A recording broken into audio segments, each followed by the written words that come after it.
Happy Monday, my Liberty kitty cats. Welcome back to the flagship Lions of Liberty podcast. Before we get into today's episode, I got to tell you about another amazing podcast. This is called the Peddling Fiction Podcast, and it's hosted by our good friend, Johnny Perfida. I interviewed him just a couple of weeks ago. He's an awesome dude, and he's chilling out in Puerto Vallarta right now. I can't say I blame him. I can say I'm very jealous, but you got to check out this podcast because Johnny has a real knack for breaking down all of the fictions peddled by politicians and by your friends and neighbors. Phrases such as taxation is theft. No, it's not, you fool. He can break down this stuff so well. He also did a really great breakdown of everything going on with the election. Guys, you have got to check out the Peddling Fiction Podcast and stay tuned at the end of this podcast for a very special preview. Welcome to the Lions of Liberty podcast. Here is your host, your guide, your shining beacon of liberty, Marc Clair.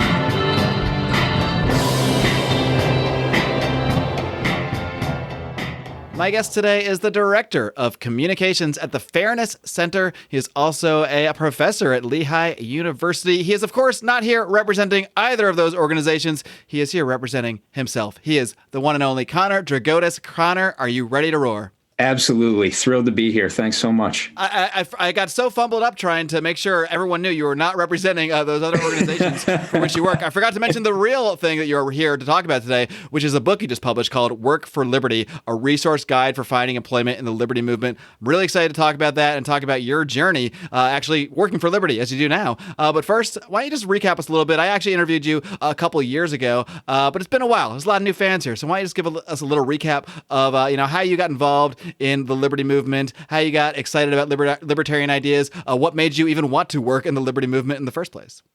Yeah, I think one thing that we'll probably return to a couple of times while we're talking today is the idea of purpose and making sure that what you're doing in your life actually matters to you personally. And obviously for every person that's going to be different, but I'm guessing for most of your audience, like is the case for me, liberty is what I want to be doing.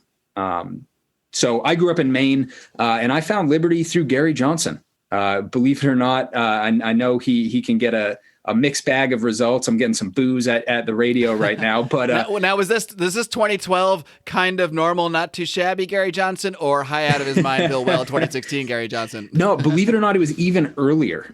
So I was a freshman at Lafayette College back in 2009, 2010, and I was listening to the radio. And I heard this voice of this guy, and I really liked his ideas. He's talking about liberty. He's talking about limited government. He's talking about just putting people first. And so I think it was Glenn Beck or something, at that time. And all of a sudden I hear this name, Gary Johnson. So me being the smarmy freshman student that I was, I figured, you know what? I want to learn more about this guy. I'll call his office. So I called his office. You're a real go-getter. You don't mess around. Exactly. You're not Googling. You're picking up the phone. Well, I guess that was the go-get-it mentality that ended up working, because my pitch when I called the office was, how would you like to send Gary Johnson across the country to a very small school in Eastern Pennsylvania? We're not going to pay him. We're going to get him in front of a bunch of students, though. And we'll take him out to dinner afterwards. And for some reason, their office said, you know what? Yeah, let's do it. And they shipped him across the country. He's actually got nothing going on, so why not? Yeah. I'm wondering if it was maybe leading up to that first presidential run. And basically, I got to have dinner with him. I got to have him on campus. We got to sit down and talk. And it just kicked off what has been, now more than a decade of caring about liberty, learning about liberty, and growing to just love the people who are part of this liberty movement.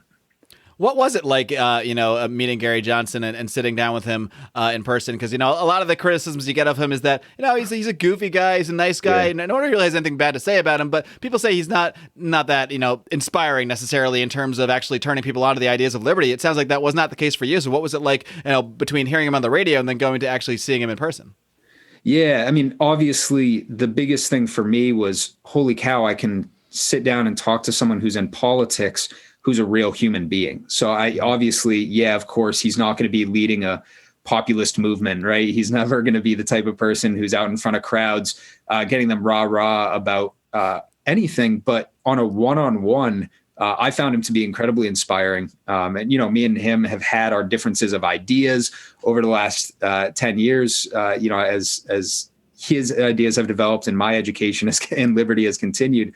But he was human, and he opened a door to say, listen, you don't actually have to agree with everything I'm saying, but for God's sakes, you'd have to be crazy to not take a closer look at the ideas of liberty. And that's what clicked for me, and has led to so much in my life since then.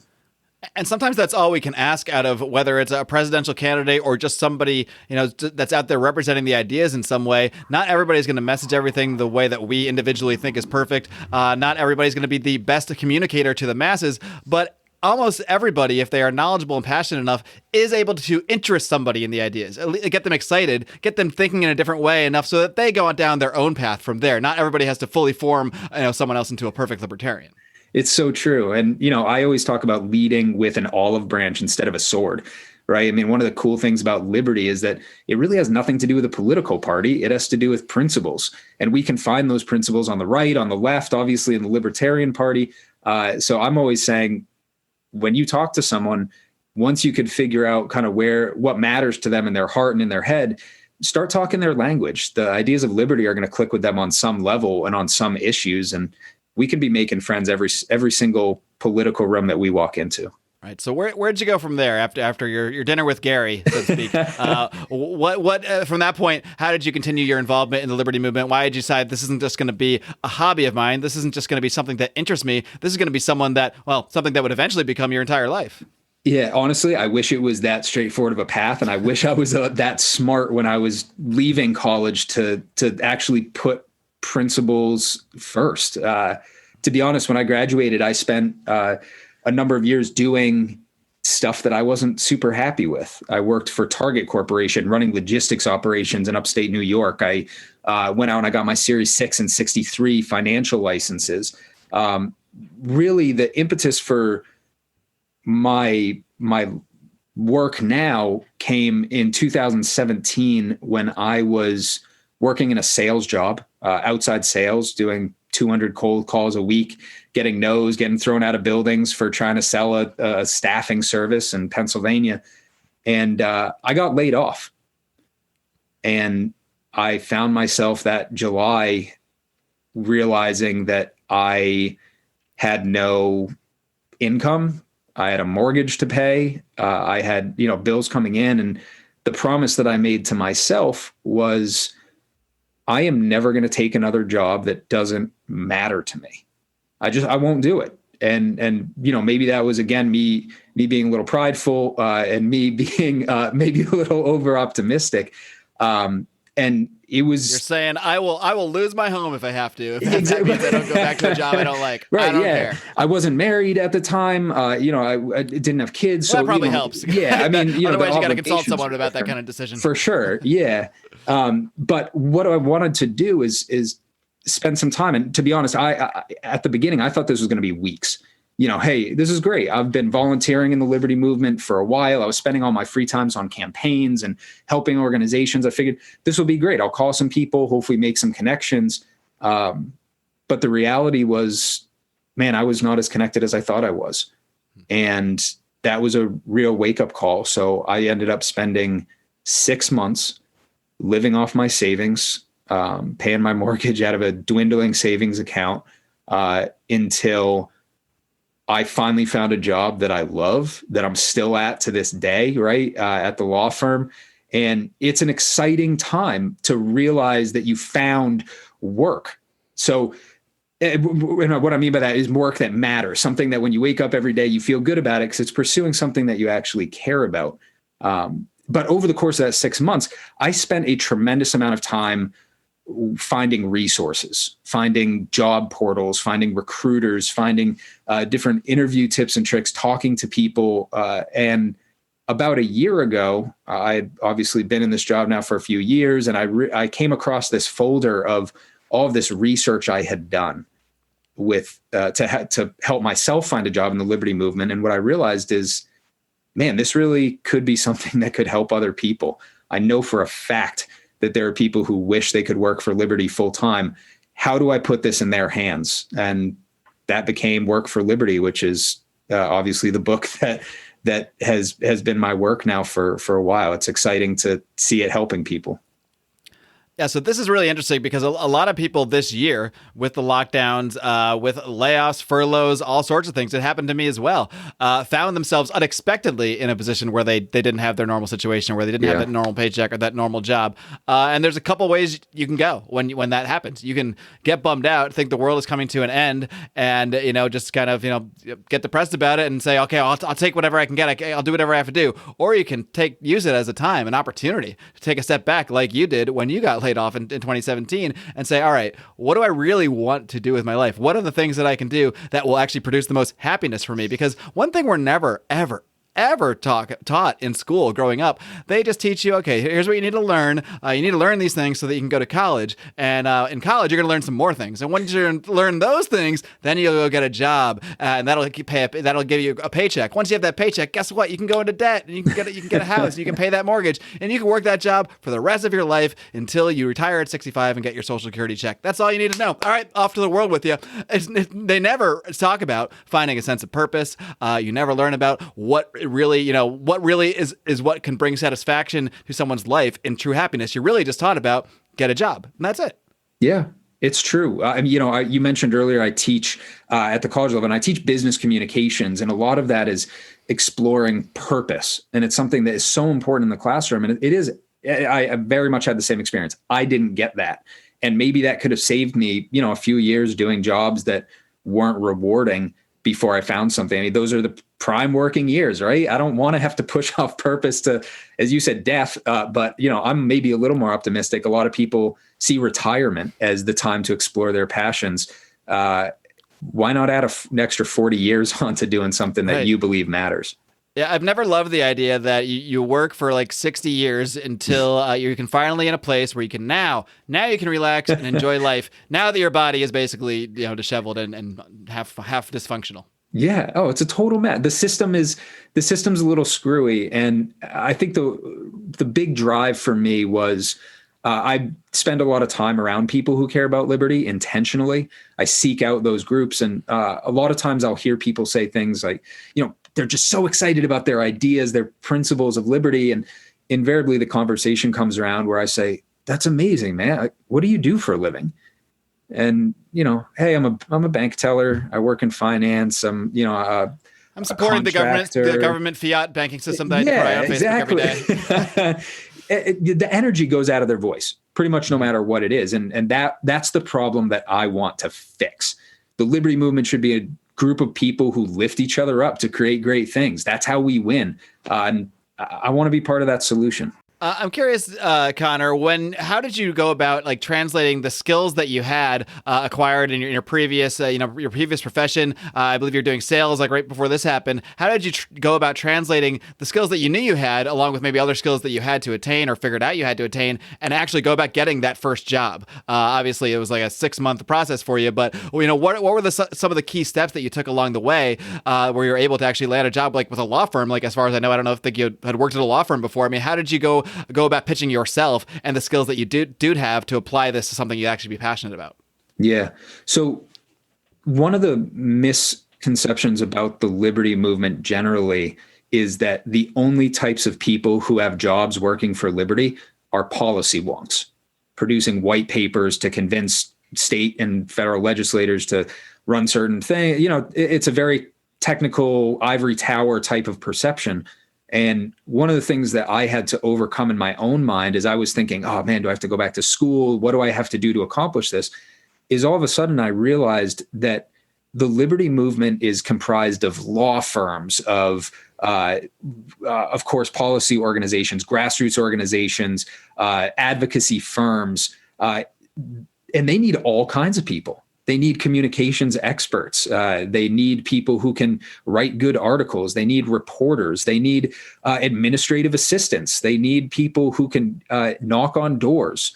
They need people who can just have conversations and convince politicians, right? I mean, convince your neighbors. There are so many different jobs. And I think that's something that people need to realize is just because you're not a policy wonk, there's probably still a job out there for you. And if there's not, The other part of that is internships and externships and finding these other opportunities where, hey, maybe you're not making a ton of money, but you're getting that experience along the way. So for me, I had a background in communications through the sales piece. I'd gone back and got my MBA as well. So I had a few pieces there that led me to communications for a law firm.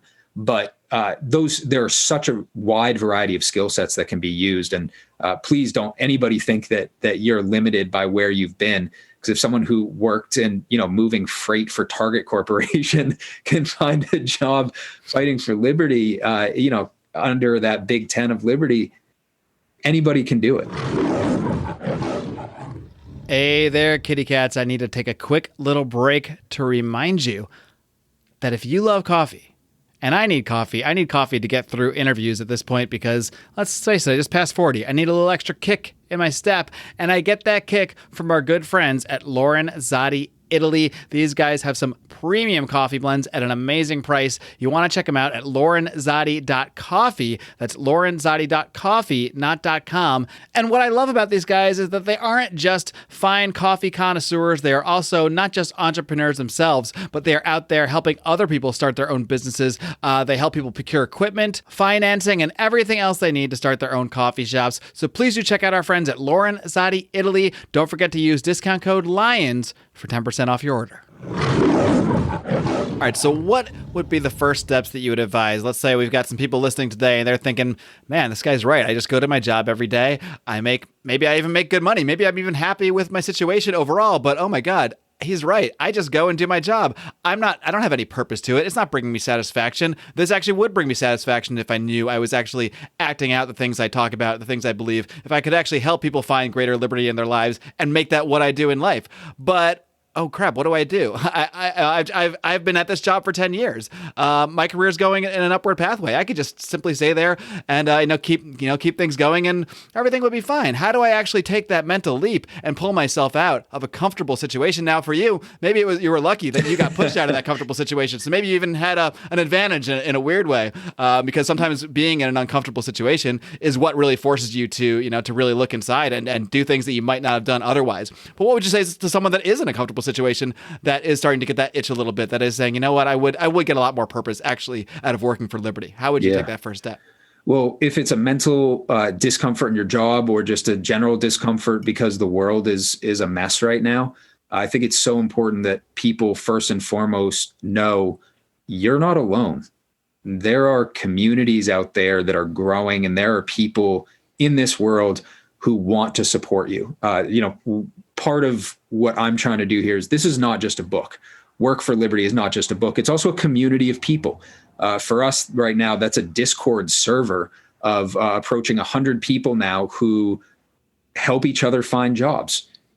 Every single day, we're posting new jobs, new internships, new events related to Liberty. And there's also people there. So when someone says, hey, I'm looking for a job in communications, you get responses from other people in that community saying, hey, check out this posting, check out this internship. Oh, have you considered X, Y, or Z path? Thinking that you have to go it alone, because libertarians generally, let's be honest, we love individualism. And one of the things that's so often left off the table there is voluntary association, coming together to help each other, not because there's a gun to our head from government, but because we genuinely want to see people succeed. So of course, I'm going to say, join our Discord, get involved with the Work for Liberty community, because that's what we exist for. But if that community is not for you, find a Liberty community that you can tap into and be around people who aren't going to naysay your dreams, but people who are going to do the work necessary to push you forward and help you get where you want to be. Yeah, one thing that is huge when you're trying to get into, whether it's a new industry or the same industry or really do anything in life, are your connections and the connections you make along the way. I mean, I think that's been one of the best things about doing a podcast for me is I've made 1 billion connections, maybe not 1 billion, maybe that's hyperbole, but a whole lot of connections in this liberty movement, connections I never would have made if I hadn't just picked up this microphone one day and opened up my laptop and started yapping away. So what would you speak to as far as it goes to like the idea of networking? Because a lot of people out there might be like, well, I don't know, the only network I have is just like, just I listen to podcasts but I don't really know the host, so that doesn't really help. Obviously joining Discord, getting involved in your community, but what are some other ways that you could recommend people could start to network? Maybe some kind of creative ways people could start to network within the Liberty community and actually get their name on other people's radars as they kind of start this process of trying to find more of a purpose or what have you. Yeah.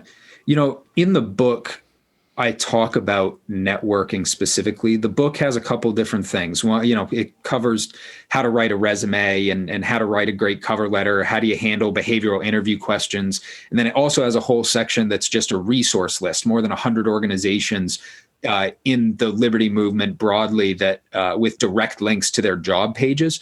But related specifically to the networking portion, what I really emphasize is so important is not being transactional and being genuine when you interact with folks. I think if you don't want to start with an instant message that says, "Hey, you got a job for me?" Right? Yeah. By the way, my name is. All get those messages. Like if you think in the LinkedIn salesman, right, or the Facebook salesman, who you're getting the thing, and they're saying, "I believe my service can help your company hockey stick your growth." Yeah, exactly. Yeah, and you're saying this isn't a real human. What networking is it's building friendships. It's building relationships and not doing so because you're expecting something back, right? A for B, C for D. You don't want to just be trading favors because that's not really networking. I think, anytime we go to events, we see the guy running around and he's got a stack of 500 business cards and all he wants to do is give them away and collect yours so he can hit you with a sales pitch the next week.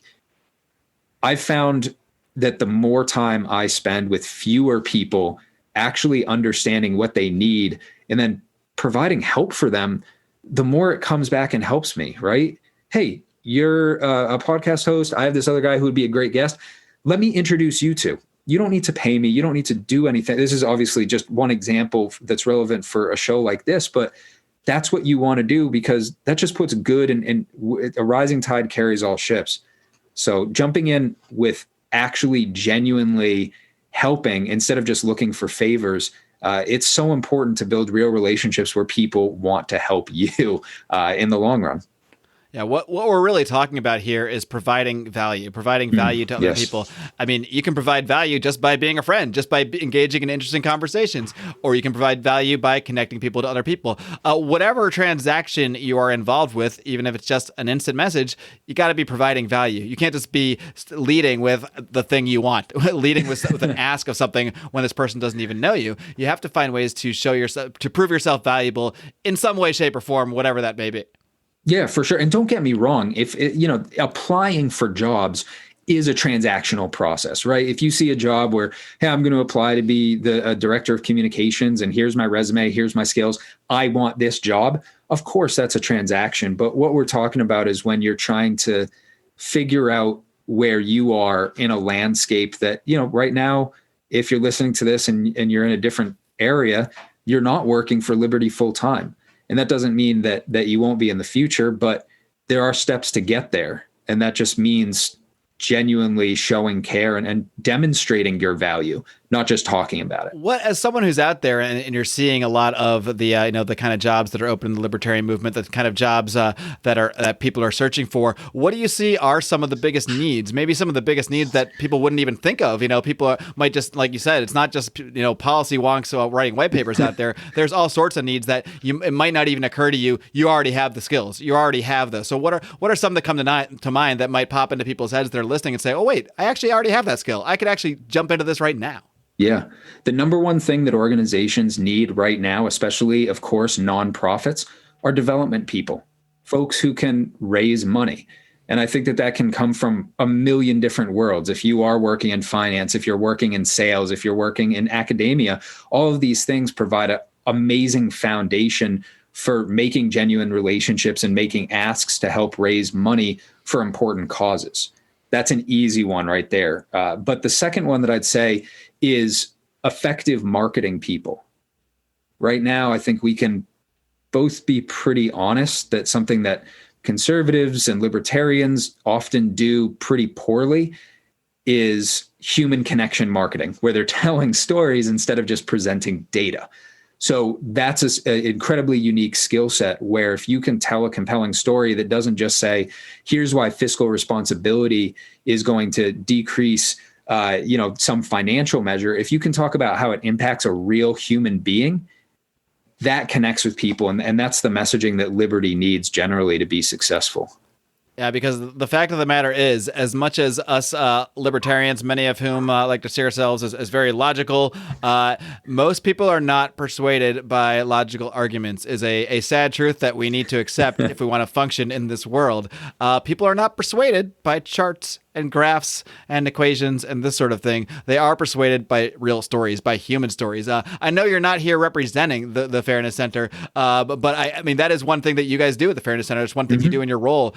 They take on a lot of cases, and you could probably produce a lot of, evidence-based graphs and this sort of thing to show why it's better to allow people to associate freely in the workplace and this sort of thing, and not be controlled by government unions or what have you. But those arguments aren't really going to win people over. So you guys do have to actually communicate to the public. Here's the real stories. Here's the real reasons. I don't know if there's any examples that might come to mind, either with your work at the Fairness Center or somewhere else, but examples of where a story like that can actually sway people. Whereas if you're just presenting the evidence, it's not going to do so much. Yeah.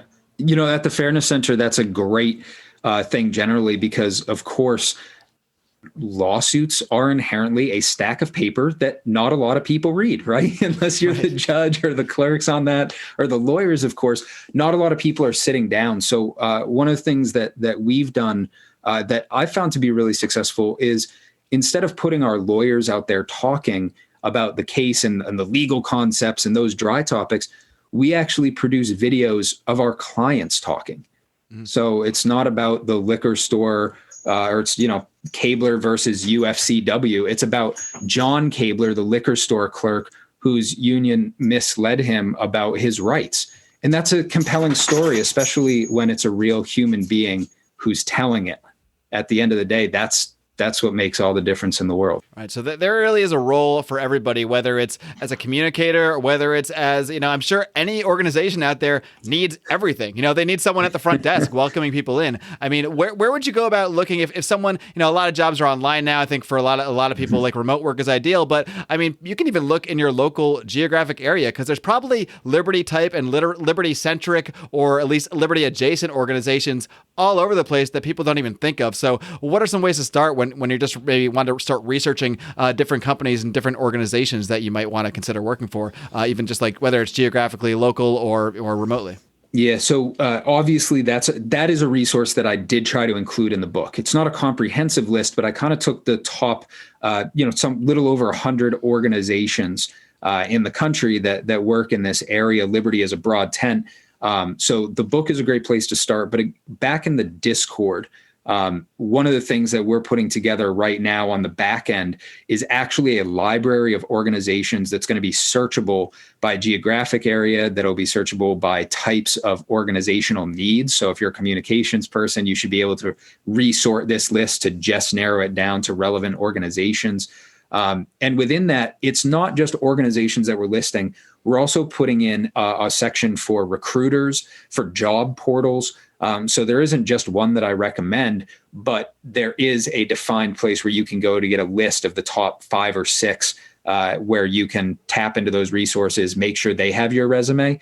And especially with an organization, for example, like Talent Market, which is a nonprofit that exclusively helps liberty-oriented nonprofits find employees, making sure that they have your resume, that can go a long way to making sure that you have the team behind you to not just be selling yourself in the market, but get qualified people doing that job for you. I want to speak a little bit more about this topic of purpose, because not necessarily as much specifically as it relates to working for Liberty. Some people might be listening and think, "Oh, I really want to work for Liberty. This is exactly my purpose." But other people might be listening and might be saying, "I don't want to work for Liberty. I just like to listen to this podcast." But I maybe it is connecting with them that like, well, I'm not really feeling purpose in what I am doing in my own career. How do people go about taking that first step? Maybe they've never even thought about this concept of purpose until today, until they listen to this very podcast. What could be a first step that people could take to start thinking and start, building that pathway for themselves of going down and finding their purpose? How do you even start if you never even realize, oh my God, I don't even have a purpose in the first place? first of all, I can't tell you how excited I would be if the results of this podcast is someone is sitting there and says, holy cow, I'm going to start this journey, right? I mean, that's the goal. That's the journey. Well, if that does happen to anybody, then wonderful. tweet to us, tweet to me, tweet to Connor, reach out. Absolutely. And let us know. So it would make my highlight day. The story. It would absolutely make my day. The concept that I would first recommend to anybody, liberty movement or otherwise, who's starting to think about why they're doing what they're doing, is actually something called ikigai. Ikigai. And it's a Japanese word that means, well, it's a concept. It means a reason for being. And it's normally expressed in four circles overlapping into a Venn diagram of sorts. But it's comprised of these four circles that are what you love, what the world needs, what you're good at, and what you can be paid for. And one of the best things about this chart in my mind, I wish I had it long before I actually put it into use in my own life, was it doesn't just help you work within the framework of those four, but it can also help you identify the pain points.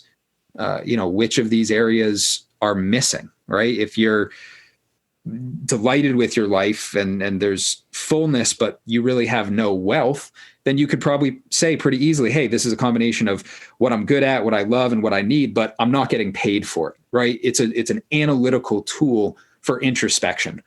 So no matter where you're at right now, IKIGAI, Google that, take a look. And, in the Discord, we actually have a whole section that's just for people talking about how to use that as an analytical tool for introspection. And that's something that we can help with as well. Yeah, I mean, and that really is the place to start, is just to start talking about these things out loud, whether it's just to yourself, whether you're just writing it down on a piece of paper, whether you're jumping in the Discord and speaking to other people, because a lot of times you don't even realize the things that you love or the skills that you have until you start talking about them. And then you realize, wait, I thought I had no skills. Hold on, I just listed 10. I actually do. I actually have a ton of skills because I'm a human functioning in society and I'm doing something. I'm alive after, for 40 years for me. So I must have some skills if I made it this far.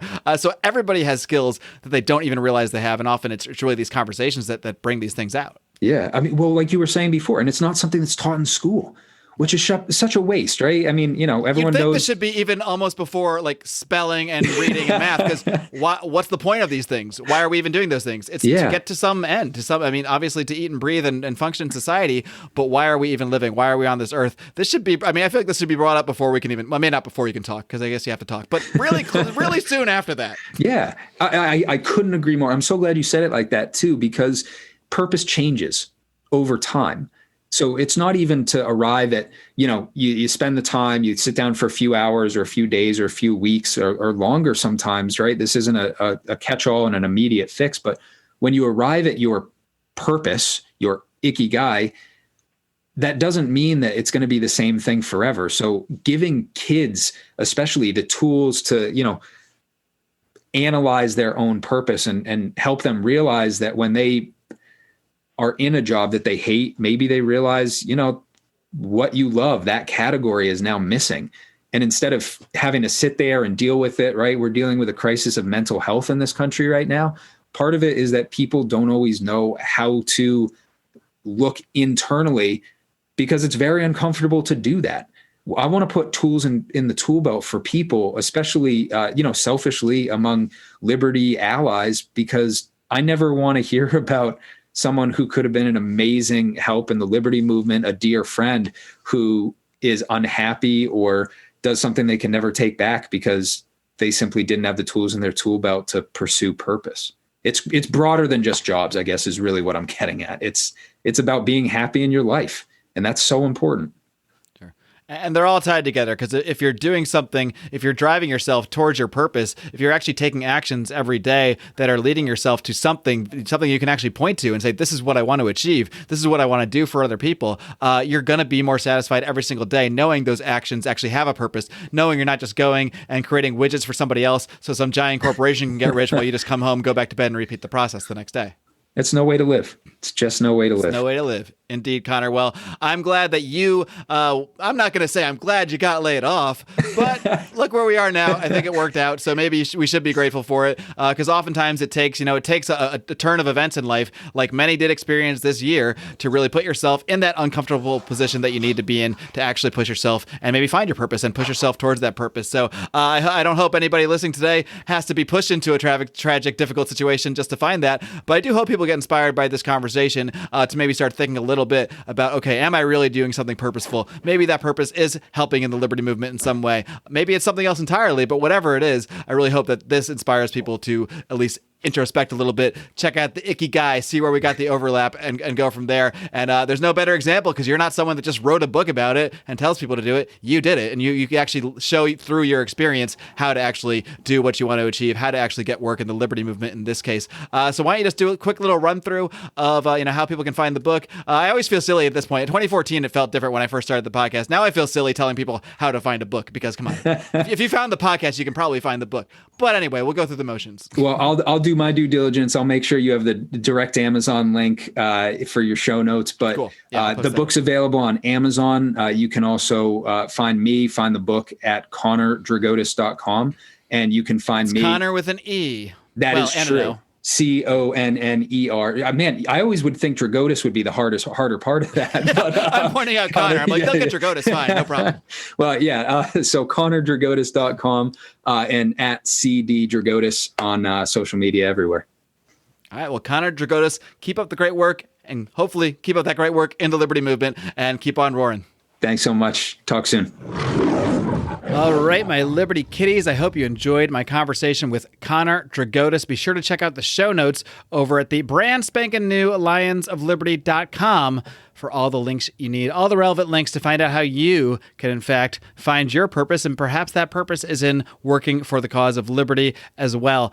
Connor has done an amazing job making it really easy. He did all the legwork already. So I really want to recommend checking out his book, Work for Liberty. And we have that brand spanking new lionsofliberty.com. Thanks to the support, thanks to the money from our amazing patrons over in the Patreon at patreon.com/Lions of Liberty. That is the home of the Lions of Liberty Pride, where you not only get amazing bonus content like this week's Conspiracy Corner, where we'll be looking at the Great Reset, along with a plethora of other bonus content, including Degenerate Gamblers, the weekly breakdown of all sorts of gambling and other related topics, including a bunch of stories from our past, present, and future, maybe not future, of the Lions of Liberty. That's with Brian, Rico, and Odie every single week over on the Patreon. And of course, the long-anticipated Drunken Howie story, where our man, Howie Snowden, is going to translate some sort of liberty piece. Maybe it's something by Rothbard, maybe it's something by Mises, getting really drunk, and well, you know the rest. It's going to be a fun time. So many reasons to check out the Patreon, but we have a very special deal going on right now through the rest of the year. This will end on December 31st at midnight. But for anybody who signs up for an annual Patreon membership, you get 2 months for free. 2 freaking months for free. That is an unbelievable discount. So unbelievable. It's definitely for a limited time. You will never, ever see this discount again after the end of this year. Not only that, if you sign up at the equivalent of the $15 a month or higher level, at which level you do get the incredibly compiled news links from the aforementioned Howie Snowden every single day in your mailbox. If you sign up at that level, we'll also toss in a free winter beanie to keep you warm while you're listening to the Lions of Liberty podcast. So I do want to encourage you all to check out patreon.com/Lions of Liberty. If that weren't enough, we of course also put 10% of our Patreon earnings over to the projects by our friends at DonorSee, who are really doing amazing work helping people afflicted all over the third world by the lockdowns, by the difficult situations they're being put in by those lockdowns. We were recently able to purchase a package of supplies for 4 months of food and supplies for a little orphan girl in Uganda. So you guys have to check out everything we're doing. Please do check out to donorseed.com/coronavirus to see all the projects they have been helping people with as well. Of course, my friends, it's not just me here yapping away with my friends in Liberty every single Monday. We've also got Brian McWilliams slapping you upside the head every single Wednesday with his weekly shot of comedy, culture, and liberty, while John Odie Odermatt wraps things up every single Friday with his hard-hitting and inspiring look at the broken criminal justice system on Felony Friday. You got to catch them all. You got to catch them all. 3 shows for the price of 1. That price is free. All you got to do is whack the heck out of that subscribe button, my friends, because you do not want to miss a thing from the greatest libertarian variety show on earth. And my friends, I will see you next week. Until next time, Live long and live free.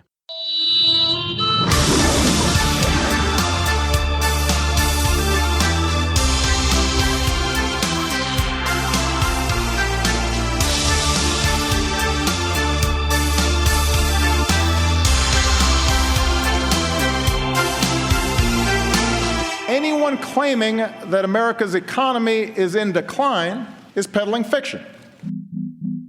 And libertarians are better Democrats than the Democrats and better Republicans than the Republicans.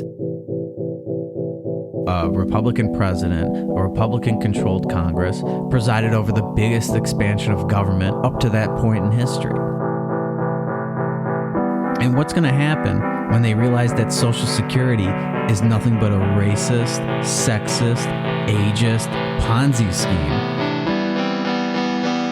I mean, how badly do you have to screw something up before we finally conclude that maybe government can't solve this problem? The free market is the ultimate expression of democracy. I do the show 2 days a week. It's a free show. You sure you don't want to see some evidence to back up any of their claims before you get us into another war? Their entire existence is exploitative. Everything they eat, everything they drink, the roof over their heads, it was all paid for from theft at the threat of violence. Isn't it interesting that an education system run by the government somehow churns out a bunch of people who favor the government handling everything? That's the type of accounting that would get you thrown in prison if anybody else were to do it. But that's how the federal government operates. Black, white, Indian, Asian, rich, poor, short, tall, everybody benefits from freer markets. Libertarianism is principled, it's philosophically sound. In the arena of ideas, we cannot be defeated. This is the Peddling Fiction Podcast, the voice and soul of so-called fiction. Follow me on Twitter at PeddleFiction. Download and subscribe, and no matter what happens, keep on peddling that so-called